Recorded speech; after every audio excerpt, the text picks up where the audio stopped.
नमस्कार. मागच्या व्हिडिओमध्ये फक्त आपण 1 ते 8 प्रश्न बघितले. आता आपण 9व्या प्रश्नापासून पुढे बघणार आहोत. बघा, सोबतच्या स्तंभालेखात वेगवेगळ्या 5 शाळांची एका स्पर्धेत जिंकलेल्या पदकांची संख्या दिली आहे.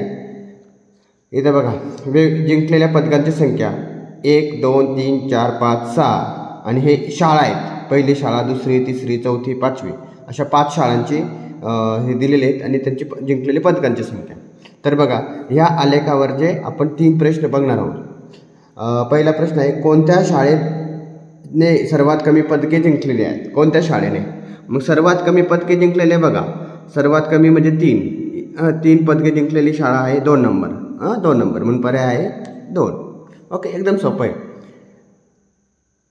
शाळाने जिंकलेल्या एकूण पदकांची संख्या, शाळाने म्हणजे सर्व शाळा मिळून जिंकलेल्या एकूण पदकांची संख्या बघा, पहिल्या शाळेने 4, तिसऱ्या शाळेने 3, आपल्या दुसऱ्या शाळेने 3, तिसऱ्या शाळेने 5, चौथ्या शाळेने 4 आणि 5व्या शाळेने 6. मग सगळ्यांची बेरीज 4 आणि 3 7 आणि 5 12, 12 आणि 4 16, 16 आणि 6 22 पदकं सगळ्यांची बेरीज केलेली.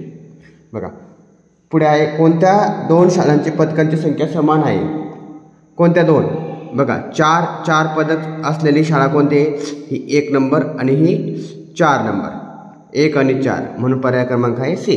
अशा पद्धतीने खूप सोपा घटक आहे. आणि प्रश्न 10वा, सोबतच्या स्तंभालेखात एका वर्गातील विद्यार्थ्यांचे आवडते खेळ दाखवले आहेत.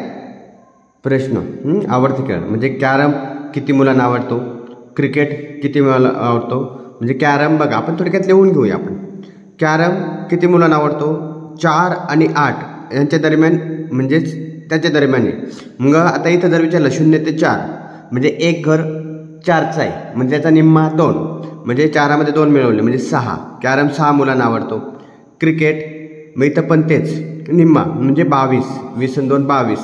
खो खो 10, कबड्डी 8, बुद्धिबळ पण 6.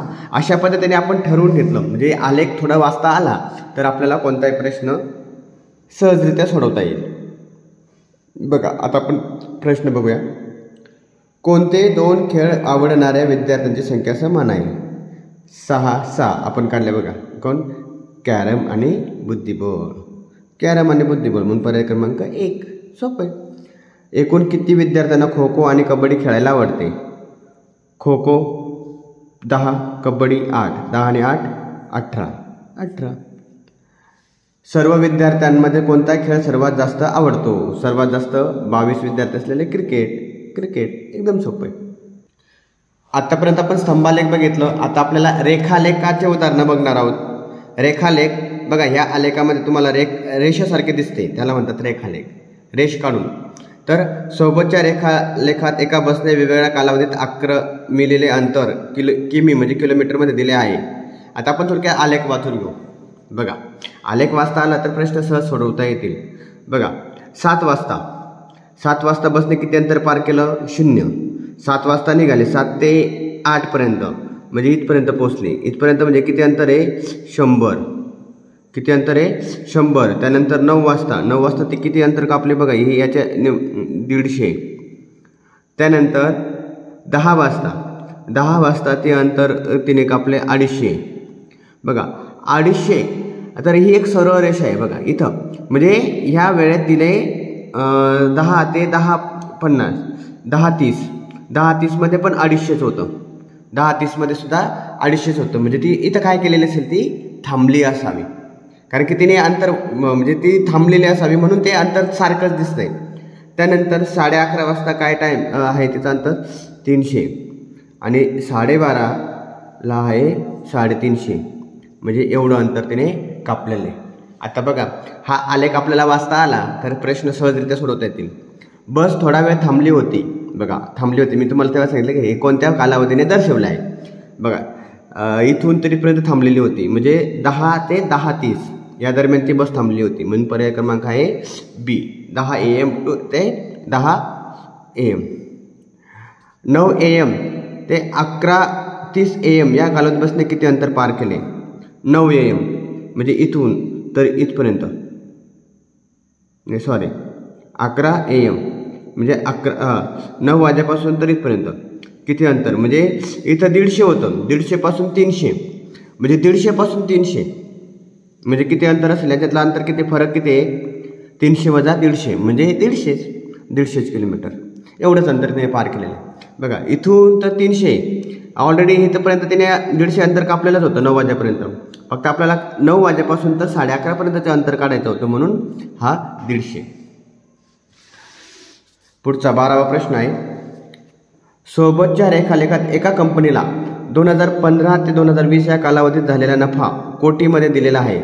बघा आता वर्ष आणि त्या वर्षात झालेला नफा, 2015ला किती नफा झाला तर 40 कोटी, हे नफा कोटीमध्ये दिले. 2016ला इथं 40, इथं बघा याच्या दरम्यान 50 ते 60च्या दरम्यान, म्हणजे इथं काय झालं असेल 55, पुन्हा इथं काय झालं याच्या दरम्यान आहे जवळपास म्हणजे 35, 17मध्ये 2018ला 60 आणि 70च्या दरम्यान आहे जवळपास, म्हणजे या पद्धतीने तुम्ही पट्टीने तुम्ही आखून घेऊ शकता, डॉटेड रेषा काढू शकता.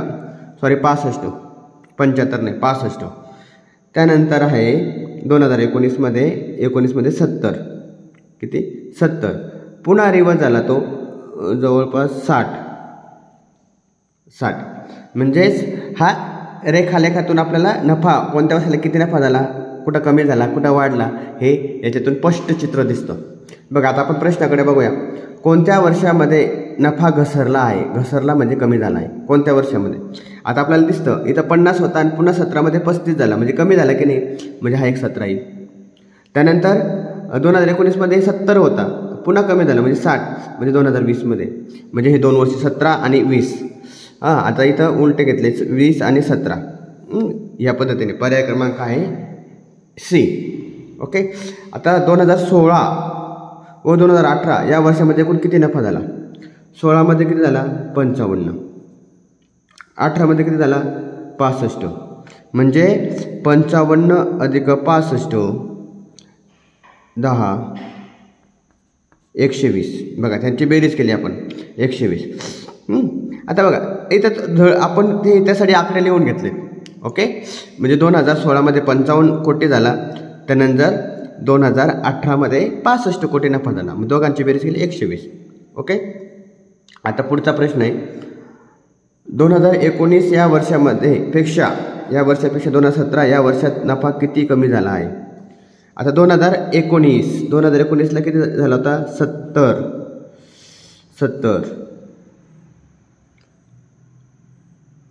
आणि 2017ला 35.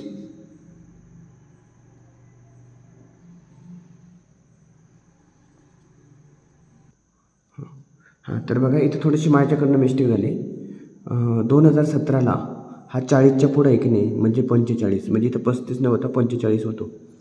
किती होतो 45.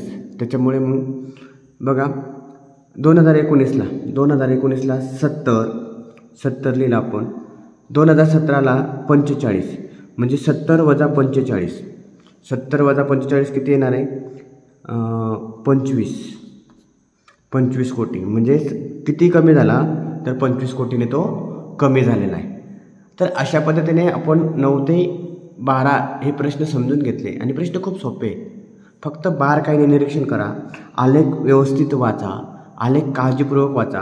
आलेखमध्ये वाचताना मिस्टेक झाली तर प्रश्न चुकू शकतो. त्यामुळे डोळे उघडे ठेवून व्यवस्थित वाचन केलं, व्यवस्थित समजून घेतलं तर कोणताही प्रश्न आपण चुकू शकणार नाही. तर ठीक आहे, आपल्याला हे प्रश्न समजले असतीलच अशी आशा व्यक्त करतो आणि इथं थांबतो. धन्यवाद.